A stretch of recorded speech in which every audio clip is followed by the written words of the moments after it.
Hello, hi. So I'm back for day 10 of VEDA, 10 days in. Give myself a round of applause for consistency. But for today's video, I thought I would read you a story. So as I said in my About Me video, if you have not watched it, then you should. And one of the things I mentioned was that I have always been a fan of horror, like ever since I can remember. My first published book, published authoress, my first published book was one that I wrote and bound and took to school when I was in the 5th grade. I let my friends read it and everyone liked it, and it was pretty cool. And so since then, I've always been writing. I've always written.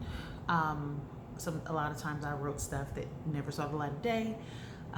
There were some things as I got older, kind of started wanting to do more public writing. I would do writing prompts, or would have done writing competitions. I'm actually published in a anthology. It's a horror, science fiction, fantasy anthology that I am completely drawing a blank on what it's called right now, which is very weird. It's called Silver Moon Chronicles.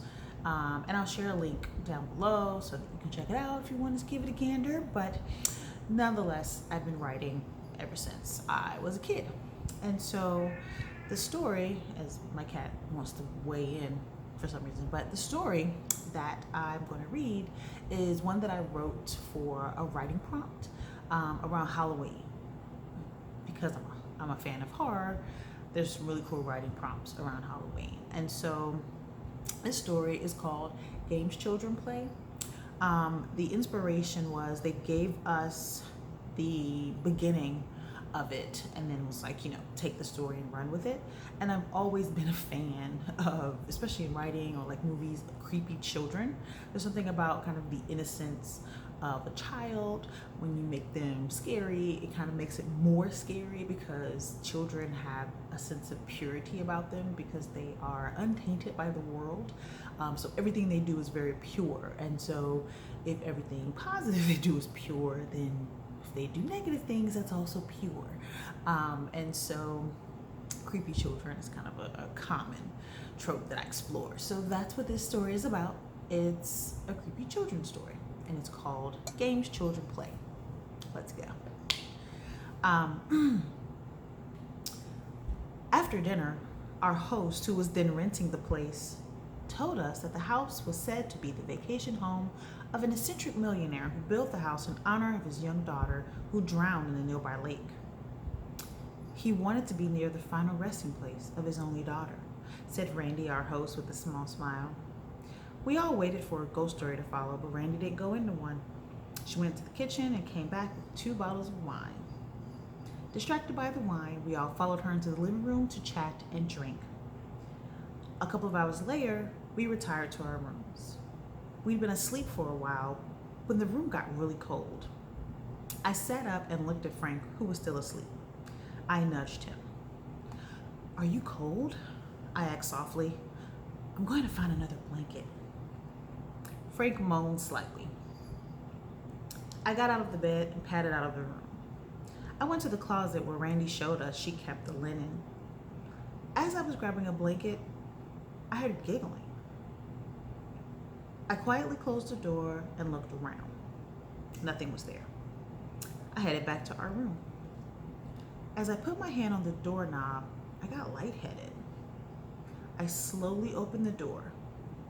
"Frank, are you awake?" I asked. "I got another blanket." Frank didn't respond. I took the blanket and put it over the bed. Then I lay down and promptly fell asleep. Suddenly, I couldn't breathe. It felt like someone's mouth was over mine, breathing into me. I coughed and felt water coming out of my mouth. I felt someone grab me in a hug, then I heard Frank whisper in my ear.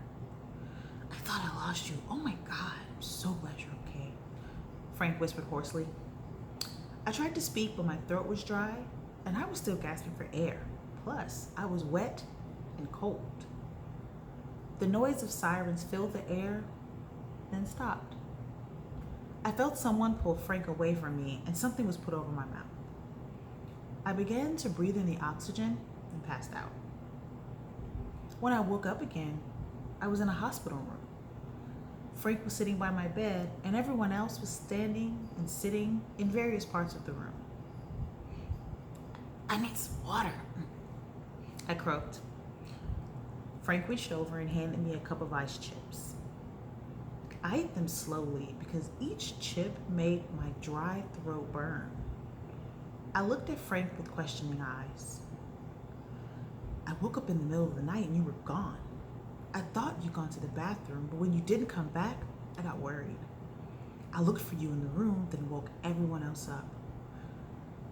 Tracy saw you skipping by the lake. By the time we got there, you'd gone under. I gave you CPR and you came back. Why were you at the lake? Said Frank. I went to the lake? I asked. I don't remember going to the lake. I got up to get a blanket and got back in the bed.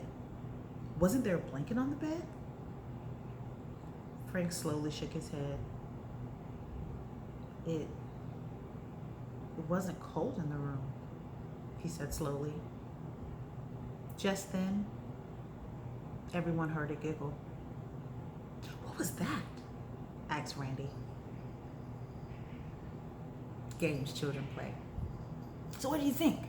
Let me know your thoughts. I am thinking that I'm going to read some stories on my channel, stories that I write, stories that other people write, stories that I find various places over the internet, with credit of course. So if you liked it and you know of a good story repository, share it in the comments. I'd love to know.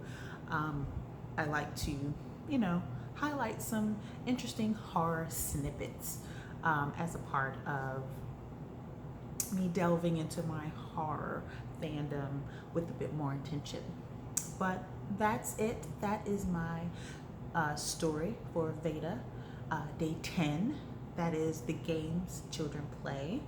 I love your thoughts. If it was cool, I am also practicing my voice work. So trying to use different tonations. I don't know if that's a word, but I'm just running with it. I like to make words up. So love to know what you think. Thanks for tuning in to my first story. And I look forward to the next time that we can talk again. Bye.